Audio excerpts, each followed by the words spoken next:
Isang high-value individual ang naresto sa isang matagumpay na anti-illegal drive-by bus operation na pinagsanib ng pwersa ng mga kapulisan at PDEA sa Barangay Pao, Manawag, Pangasinan.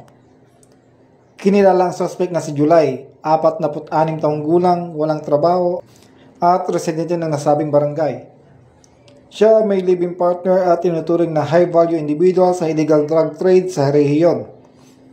Na-recover sa operasyon ang 2 plastic sachet na naglalaman ng hinihalang shabu na tinatayang 50 gramo na may market value na humigit kumunang 340,000 pesos. Isang genuine na 500 bill, isang 500 pesos bill na budol money at 50 na piraso ng 1,000 budol money.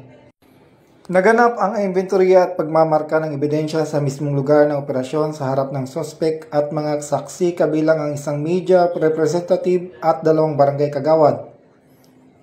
Dinala ang suspect sa Manawag Community Hospital para sa medical legal examination at kalaunan sa PNP Forensic Unit, Ordaneta City para sa drug test at laboratory examination. Ang suspect ay pansamantalang nakakulong sa Manawag Police Station.